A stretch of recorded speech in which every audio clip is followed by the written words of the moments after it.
Hello there and welcome to Stick Around, the channel where I talk about what I've been watching, playing and listening to. Today I've got a gaming review for you, and specifically Fortnite Battle Royale on the Nintendo Switch. If you're into gaming, unless you've been living under a rock, you've probably heard of it. It's a free-to-play Battle Royale game developed and published by Epic Games. Released during E3 on Nintendo Switch, which is the version I'm going to be reviewing here. It's a spin-off of Fortnite Save the World, which is a sort of survival game, I'm told, with similar building elements to the one that are in the Battle Royale game that I'll mention. I've not played Save the World, so I can't really comment on it, but this was essentially a response to the success of PUBG, another Battle Royale game. Epic took the engine of this game and created their own Battle Royale game. It's blown up big time since its initial release on PS4, Xbox and PC, crossing over into the mainstream with examples such as, players in the Premiership regularly using Fortnite dances to celebrate their goals.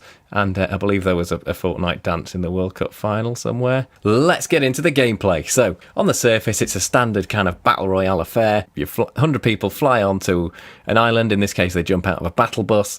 You fly onto the island in a parachute, land with nothing, have to find armour, guns, and, try to be the last one surviving on the island to win. As the game goes on, a safe zone appears. Anywhere that's not in this safe zone is kind of covered in a sort of toxic gas, which gradually lowers your health. So you can survive in that zone for a little bit, but you need to get your ass to the sort of circle zone to make sure that you survive. That zone keeps getting smaller and smaller as the game goes on, encouraging people to, get out of their hiding places and get in closer proximity to the other players that are left, which, leads to kind of showdowns between the last 3 or 4 players as they get crushed into a very small space where it's no longer possible to hide. The game has a much more cartoony, light-hearted feel to it than something like PUBG, which is way more serious.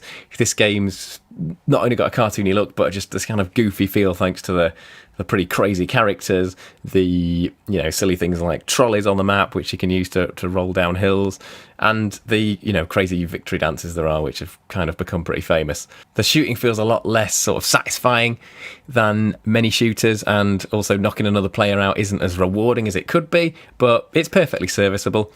Most notably, though, the game includes a substantial construction element, like you can hack down trees or houses and things to gain resources, different resources, wood for trees or stone for houses or metal as well. You can use this to build towers, ramps, forts, whatever you want really. Although you can do okay by not mastering this building system, I feel like to get good at the game you've really got to get to grips with it, because pretty much all the games are going to end with, as the safe zone gets smaller and smaller, are going to end with people building towers to gain, a height advantage or to be able to protect themselves and sort of shooting shotguns and rocket launchers at each other while they're doing this. If you're the guy at the end with, no fort building ability, you're just kind of going to be stuck out in the open and probably get gunned down pretty easily. So it's very hard to win a game without an ability to build very well, although certainly possible. The building itself can be pretty finicky at first. I found it improved massively once I went on to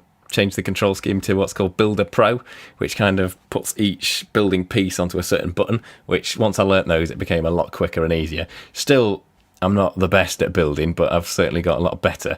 It's something that takes quite a lot of time to get good at, but I think the controls are probably as good as they could be for something like this, and I think this is one of those things that is obviously going to be much easier with a mouse and a keyboard, but we don't have that that luxury on consoles, and I think the control scheme on Builder Pro mode is as good as it could be for building, and the Builder Pro mode doesn't seem to, for me, doesn't seem to inhibit the combat in any way, so that was my preferred control scheme.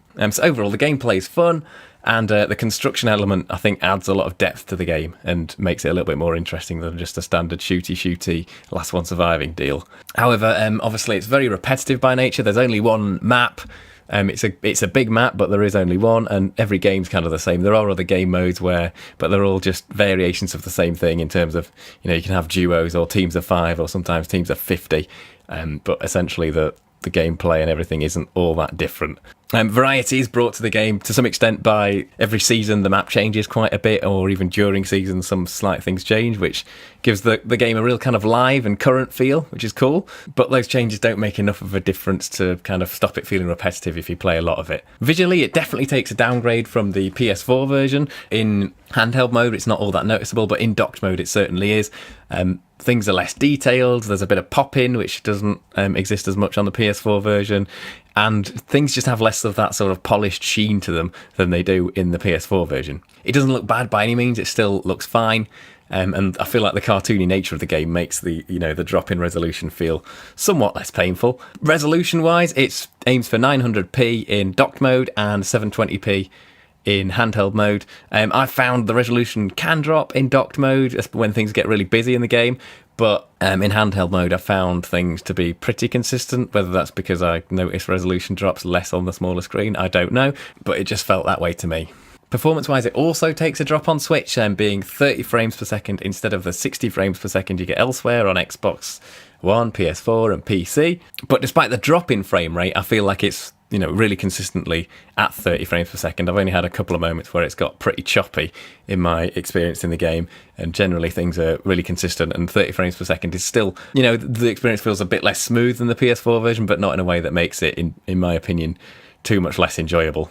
And best of all, this game's completely free. You can buy stuff like skins, which are pretty expensive. As with other platforms, there is a battle pass available for £8, which lets you unlock as you go, some more emotes, more skins, stuff like that as you level up, which makes leveling up somewhat more rewarding, although, still not rewarding enough for my liking. There wasn't a real sense of progression for me in the game, and that's one of its negatives. I tend to find one skin that I like and stick with it in these type of games, so unlocking hundreds of other skins doesn't really motivate me to level up or play a game more. It's worth noting the Battle Pass does provide you with the opportunity to earn enough V-Bucks, as they call the currency in the game, to pay for the Battle Pass next time round. So if you're someone who plays the game loads, then you're only going to have to buy the Battle Pass once, and you're going to kind of be able to unlock everything in every season, because you're going to be able to get the new Battle Pass next time with the V-Bucks that you've unlocked from the previous Battle Pass, if you see what I mean. Beer of Judgment time,